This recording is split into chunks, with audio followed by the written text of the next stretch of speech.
Welcome to GearCheckGames. This is part 20 of our commentary for Banjo-Kazooie, the final episode, in fact. Last time, we rescued Tootie at long last and completed Grunty's Furnace Fun, the infernal quiz show game she had set up for us. But we were distracted by the credits and Grunty managed to escape to her tower, so it's time to finally go up to the top of Grunty's lair and, as Kazooie seems to like to reiterate, peck the witch's butt. You let her monologue. You never let your villain monologue. That's how they get out. Maybe that's just like a power that villains have that you can't really do anything about. Monologue powers. I think the first time I did this, I had like 808 notes. I was like, really?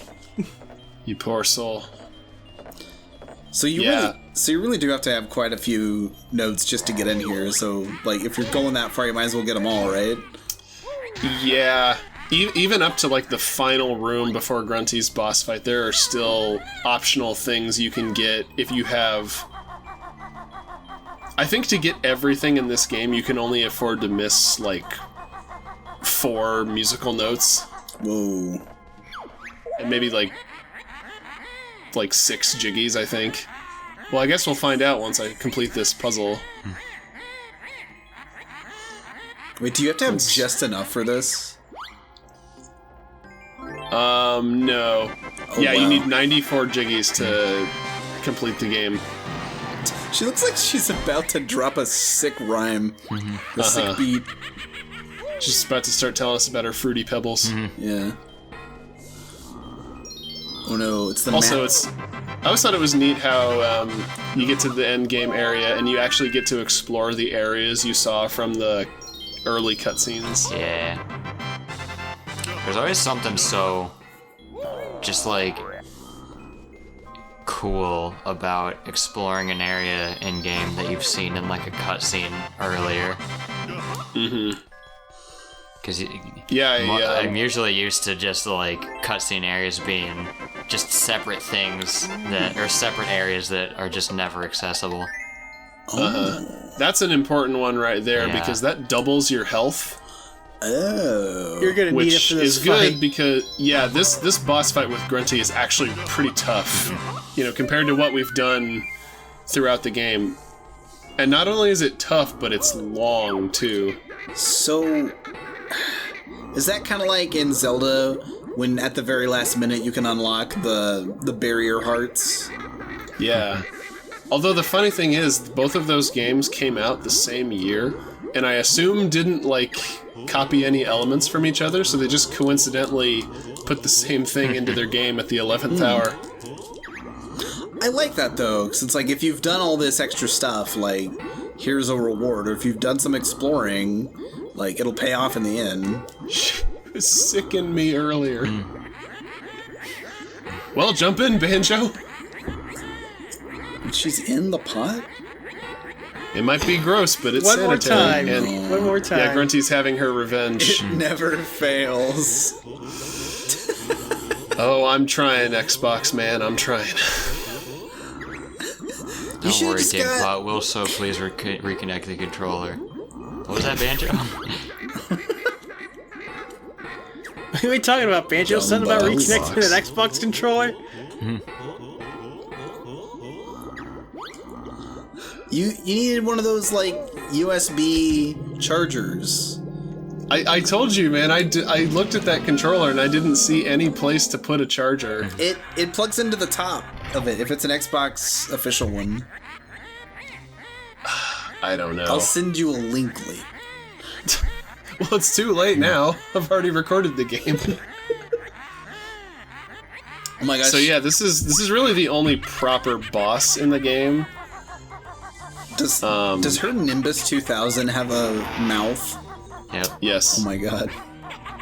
Also, this is one of those weird cases in games where, in order to make the boss easier, function better in the fight, they made Grunty a giant here.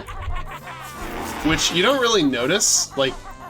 It's presented well enough that it doesn't seem jarring, but also just, when you think about it, it's like, wow, she's 20 feet tall. Is she not always this... She wasn't this big in her game show, was she? No, I don't think so. not at Well, all. and when you fight her in Banjo-Tooie, she's like regular size because she's able to fit into a tank. She has a tank? Yeah, in Banjo-Tooie, you fight Gruntilda inside a giant, like, drill tank. Called the yeah. Is Hag that- One. The Hagohod. Oh, yeah. Before we started this recording, we were talking about if we were to make a Metal Gear Solid movie, and now I just want Metal Gear Solid 3, but starring the cast of Banjo-Kazooie. Oh, dear, yeah. Yeah, why would we be talking about Metal Gear? Yeah. Because we like the games. So I did this the first Nothing more time. I didn't know how to like avoid that, and I was like, oh wait, you can just dual feathers. So that was my cool feather moment of the playthrough. Yeah, again, it's like you always forget them until you run into a situation where like, hey, it would be nice to have invincibility frames here. Don't forget about the MacGuffin feathers. Also, the timing on these fireballs is really tight. I don't know if you're supposed to... Well, yeah, you are supposed to stand on the little turrets, because otherwise they'll just go underneath her, I think. I feel so bad for her broomstick. He didn't ask for this. Hey, he's an accomplice. He's responsible for enabling Gruntilda. Yeah, this boss, like, the first time I played this, and mind you, I played this game for the first time when I was, like, in high school. It took me many, many tries to defeat Gruntilda. Yeah, this is a tough boss. Well, and part of it didn't help that, so we had that ammo refill area in Dingpot's chamber, but the one that refills your red feathers is, like, obscured by the camera. So the first time I played this game, I didn't know that there was a way to refill your red feathers conveniently outside of the boss arena. So every time I lost to Gruntilda, because there is a flying section to this boss fight that we're about to get to, but every time I lost to her, I had to go back to the sand castle in Treasure Trove Cove and input the red feathers code to get my feathers refilled. So, do your research, kids. Explore thoroughly. It'll save you a lot of time and insanity. So, is this fight why you got all the upgrades? Because you knew you were going to need them? Basically, just for security fighting. Well, and I mean, it's Banjo. Like, it's a collectathon, and it's just fun to collect everything. But it's also nice that it gives you some little rewards for doing it.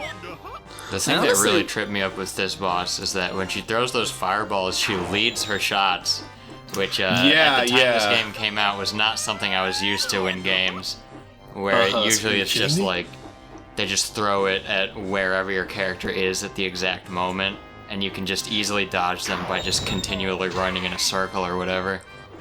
Yeah, in this upcoming section, especially, that's a problem, and I had to learn to... one more. We have to do one more. You hit this is Grunty so Grunty's hard it secret knocked your technique. battery pack out. Oh, no. Beautiful. Sorry, I couldn't figure out how to actually have, like, an animated Grunty face and put the sound in, but... That's what your imagination is for, dear viewers. Sam, I forgot. could've I done still have to show you. Compensate for my laziness. I still have to show you how to do GIFs in our video editor. I learned how to do that way back when and promptly forgot it. Boy, I love the Beak Buster. Yeah. So I said It's earlier that accurate. Rusty Bucket Bay was my favorite level theme. I forgot that technically Grunty's Castle counts as a level, I guess. And I feel like that's probably got the best theme. And same. This is, in my opinion, a much like just cooler version of the Grunty's Lair theme. So yeah, it's pretty rad. I'm 99% sure that this final boss theme is my favorite track in the game. Have you heard the version from Nuts and Bolts that plays during Grunty's challenges? No. Dude, it's so good. I'm gonna have to link it to you after this episode. Why? But like, you know, if you know what Nuts and Bolts' like orchestra sounds like just apply that to the Grunty thing, and it is fantastic. What? is a Jinjo? Have we asked that question yet? It's a little colorful guy. Yeah, a magical little creature that helps you? Now wears a tank top or something. A onesie. Yeah, they're not actually multicolored, they're just wearing very colorful costumes. Yeah, this was the part where I realized, oh yeah, I need to like not let her predict my movements because she's just gonna snipe me every time I try to avoid her in a straight line. It's like if you're trying to move from one place to another on Arrakis, you can't walk with a rhythmic pattern, or Shai Halud, the world worm, will attack you. It's like that. Very, very sound advice for completing Banjo-Kazooie. Yes. It is, folks. Pay attention. It'll save your life. Oh no, not hey, it's Banjo's final smash. Yeah. Yes. the Jinjonator. I always thought this was a really random way to defeat Gruntilda, because this is the final phase of the fight. Yeah. You basically just need to feed enough eggs to each of his little windows here. Uh-huh. And then he takes care of Gruntilda. I always thought that was kind of like anticlimactic, because it's like, I came all this way, I went through all this crap, and like, I don't even get to like defeat the final boss. Uh-huh. So wait, are the Jinjos like the required to be found to finish the game? Well, not necessarily. I guess if you need, I guess you have to get all the Jinjos in at least 2 worlds, technically, if you want to get to Gruntilda's boss fight, but it's not, like, directly reliant on any... I was gonna say, this might be a more, climactic feeling finale if, like, you needed to get all the Jinjos for it to be possible. Yeah. Mm-hmm. But since you don't, it's just kind of like, oh, I guess this Jinjonator guy is a thing. Or if you needed, like, a Nintendo coin and a Rareware coin to get to the final boss. Please no. That would be great, wouldn't it? Nintendo would never make something so convoluted like that. But Rareware might. Oh, by the way, we beat the game. Yeah. Everything from this point on is just cutscenes. Yeah, once you get that last egg into the statue, she's done. Gosh, Her fate is Jinjonator is relentless. Yeah. Like, don't get me wrong, it is funny that they made, like, a Terminator spoof, but it's also, like, come on. It would have been much more satisfying to just shoot Gruntilda in the face with your Kazooie gun. Aww. But I guess we had to wait until Banjo-Tooie for that honor. Dead.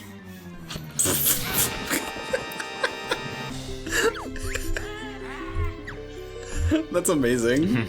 I really wish that in Smash Bros, for every character you defeat with Banjo's final smash, it shows them like a character-shaped hole just getting smashed by a giant boulder.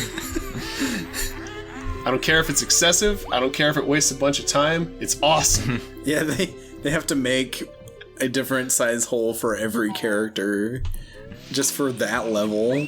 Yeah, it's like the different kinds of KOs. You got your screen KOs, your star KOs. Now we got the Banjo KOs. The Banjos. Now we can... Hey, how did he get 2 vacation juices? Also, are you ready for some trademark rare humor? Wait, what? Yeah, there's just like a normal human lady walking around in the finale. Who can forget the trademark rare why? Was she... is she a stand-in from... is she on loan from Studio Clamp? Oh my god, I just realized something. I think that model is just sexy Gruntilda recolored. Is it? I think it is, because she has like the same hair and the same proportions. That would make sense. Like, I don't know why they would, unless they were that committed to just making a lowbrow joke, that they made a completely original, incongruous model for this ending cutscene. It's just a taller, slightly more humanoid Candy Kong. Oh god. Please no. And only slightly. So yeah. So this is where I stuck the, I think it was 4J Studios that did the port of this game for Xbox, so I just put the their credits side by side with the enemy roll call here. But it's like, you know, you could have just put these credits on the enemy roll call and not like... Because you see on the left there, it's just looping the characters that we already saw because there's so many more people they have to credit. Yeah. It doesn't loop But like anyway. 3 times total. Yeah, it's pretty ridiculous. Like, Jeez. you know, obviously, you know, not Big trying to take butt. anything away from these people. Like, they worked on the game. They deserve to be credited, but the way that it's presented is just really excessive, I think. Leaky. Anywho, yeah, that's, apart from some, sequel teasing after the credits, that was Banjo-Kazooie, so, anybody want to share their final thoughts? It's probably my favorite platformer of all time. I love this game. It's... I don't know what else to say. I mean, it's been a great adventure, and it's a great game. I highly recommend playing it. Uh-huh. Yeah, I feel like we've covered it pretty well, just, you know... There's not a whole lot to, like, criticize in this game that's not, like, a product of just the way that games were made at the time, because just on so many levels, the presentation of this game is just Oh, hey. so It's well actually called realized. Muty Snippet in the Oh, remake. yeah. Uh-huh. Yeah, I think the dialogue was just always different. Oh yeah, we never did say what his original name was, did we? No, it Well, was no, Muty Snippet. Oh. But I thought they changed it. I thought they changed the name in the remake because Muty is potentially offensive. Yeah. I guess they were just willing to take a chance on that to not do the extra work.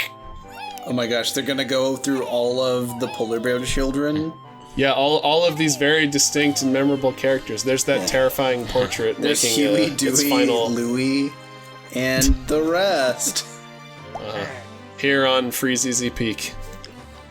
Twinkling But yeah, Mansion. I mean, I feel like we've just kind of gushed for this whole playthrough about how good this game is, but like, that's, I don't know, that just reflects my feelings about Banjo. It's just such a fun game.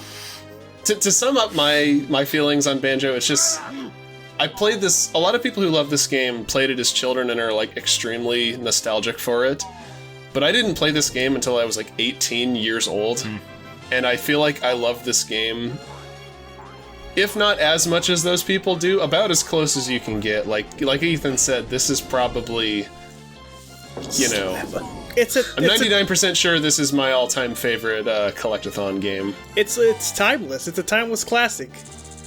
Yeah. How about you, lads? You got anything to add? It's a good game. As a Banjo-Kazooie rookie, Virgin.